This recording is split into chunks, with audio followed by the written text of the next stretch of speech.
अस्सलाम वालेकुम स्टूडेंट्स। आज अपने फिज़िक्स के चैप्टर नंबर 2 के अंदर हम जो है कुछ पढ़ेंगे। उसमें टॉपिक जो है हमारा है आज का रिव्यू ऑफ प्रीवियस डेफिनेशंस। जितनी हमने प्रीवियस डेफिनेशन इस चैप्टर नंबर 2 में पढ़ी हुई हैं हम उनका कुछ जायज़ा लेंगे, अगेन रिवाइज करेंगे, उनको देखेंगे कि कैसे जो है इनकी डिमॉन्स्ट्रेशन है, ताकि एक दफ़ा फिर जो है वो हमारे दोबारा ज़हन में आ जाए। और इसके बाद है इंट्रोडक्शन टू ग्राफ, देखना है कि ग्राफ क्या है बेसिकली। तो आइए स्टार्ट करते हैं। सबसे पहले हमने डेफिनेशन पढ़ ली हुई है डिस्टेंस। डिस्टेंस का हमने पढ़ा था कि length of path between two points is called distance. For example अगर ए जो है एक पॉइंट है और बी पॉइंट जो है वो यहाँ तक दिया हुआ है। अब ए पॉइंट से लेके बी पॉइंट तक ये जो आपको एक कर्व नज़र आ रही है, एक रास्ता रोड नज़र आ रहा है, ये सारा उसका डिस्टेंस है। तो हम कह सकते हैं कि length of path between two points यानी ए और बी पॉइंट्स के दरमियान जो टोटल लेंथ बनती है उसको हम इसका डिस्टेंस कहते हैं। डिस्टेंस के बाद हमने एक और चीज़ पढ़ी थी पोजीशन की। पोजीशन क्या होती है? पोजीशन का हमने पढ़ा था कि असल में किसी भी ऑब्जेक्ट की जो लोकेशन बताई जाती है किसी रेफरेंस पॉइंट के लिहाज से।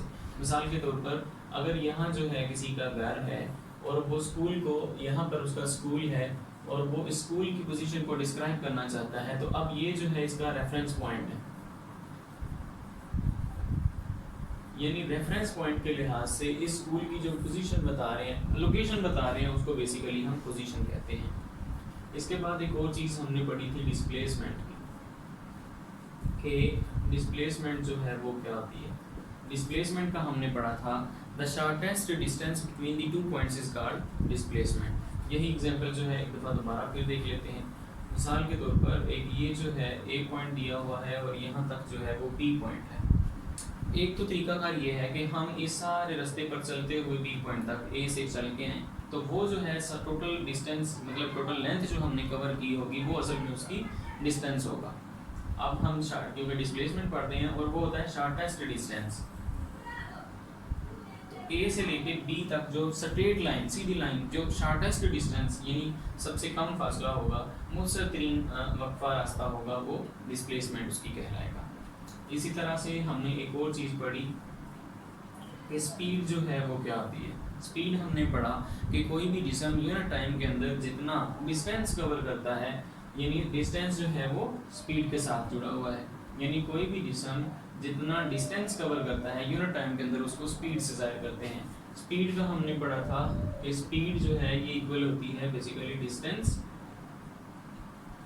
ओवर टाइम के। फिर हमने पढ़ा कि अगर स्पीड जो है,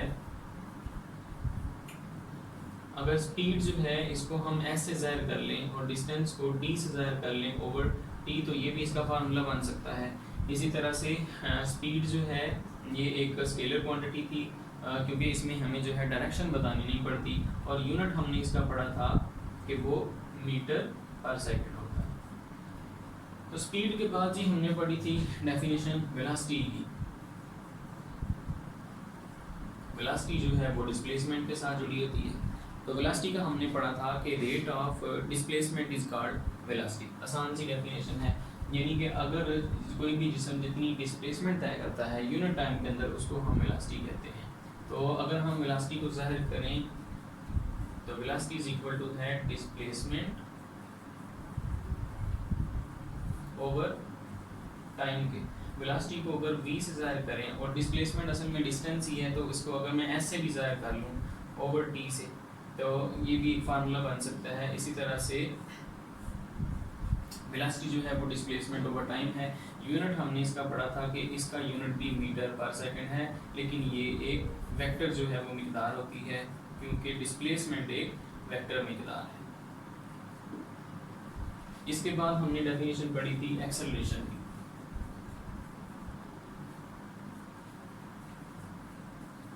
अच्छा, अब देखना है एक्सेलरेशन क्या था। एक्सेलरेशन जो है उसका ताल्लुक है वेलोसिटी के साथ, यानी कि यूनिट टाइम के अंदर जितनी वेलोसिटी जिस्म ने कवर की होती है, ऑब्जेक्ट ने कवर की होती है, उसको एक्सेलरेशन कहते हैं।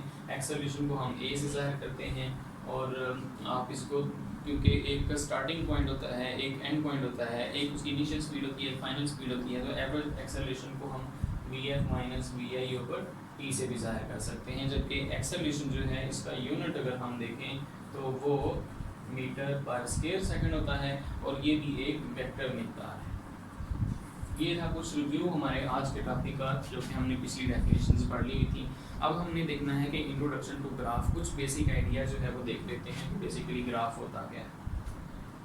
तो ग्राफ जो है is basically the pictorial way of representation of the various quantities. मुख्तलिफ क्वांटिटीज़ को एक पिक्टोरियल मतलब फिगर्स की शेप में अगर आप ड्रा कर दें, एक्सप्लेन करने में आसानी होती है, इसके बाद समझने में आसानी है, तो इसको हम ग्राफ कहते हैं। फॉर एग्जांपल अगर ये जो है एक ग्राफ दिया गया हो तो दो क्वांटिटीज़ जो हैं आमतौर पर एक जनरल जो ग्राफ होता है, सिंपल सादा जो ग्राफ होता है उस पर ज़ाहिर की जाती हैं। मिसाल के तौर पर अगर जो है, अगर हम एक्स एक्सिस रखें इसको वाई एक्सिस, तो ये जो है एक्स एक्सिस के लॉन्ग टाइम जो है वो रख लें, एक्स एक्सिस और वाई एक्सिस के ऊपर जो है यहाँ पे आप स्पीड ले सकते हैं, यहाँ पे आप जो है वो डिस्टेंस रख सकते हैं, डिस्प्लेसमेंट रख सकते हैं, वेलोसिटी रख सकते हैं, एक्सेलरेशन रख सकते हैं। तो फॉर एग्जांपल मैं यहाँ पे सिर्फ डिस्टेंस जो है वो रख देता हूँ। तो इसका मतलब जो ये हुआ कि दो क्वांटिटीज़ जो हैं बेसिकली ग्राफ के अंदर होती हैं, एक जो है एक्स एक्सिस के लॉन्ग, दूसरी वाई एक्सिस के लॉन्ग। अच्छा, इन दोनों क्वांटिटीज़ के अंदर भी दो क्वांटिटीज़ होती हैं, एक क्वांटिटी जो है वो डिपेंडेंट क्वांटिटी होती है और दूसरी क्वांटिटी जो है वो इंडिपेंडेंट क्वांटिटी होती है। नाम से ही जाहिर है। तो हम देखते हैं कि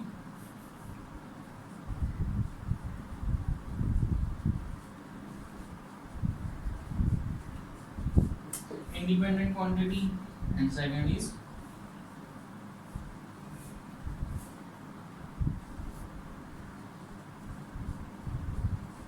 डिपेंडेंट क्वांटिटी। इंडिपेंडेंट क्वांटिटी नाम से ज़ाहिर है ये आज़ाद है, इसके ऊपर जो इसका किसी के ऊपर इन्हिसार ही नहीं है, तो यानी इसकी वैल्यू जब भी चेंज होगी तो डिपेंडेंट क्वांटिटी जो है इसकी वैल्यू चेंज होने से चेंज हो जाएगी।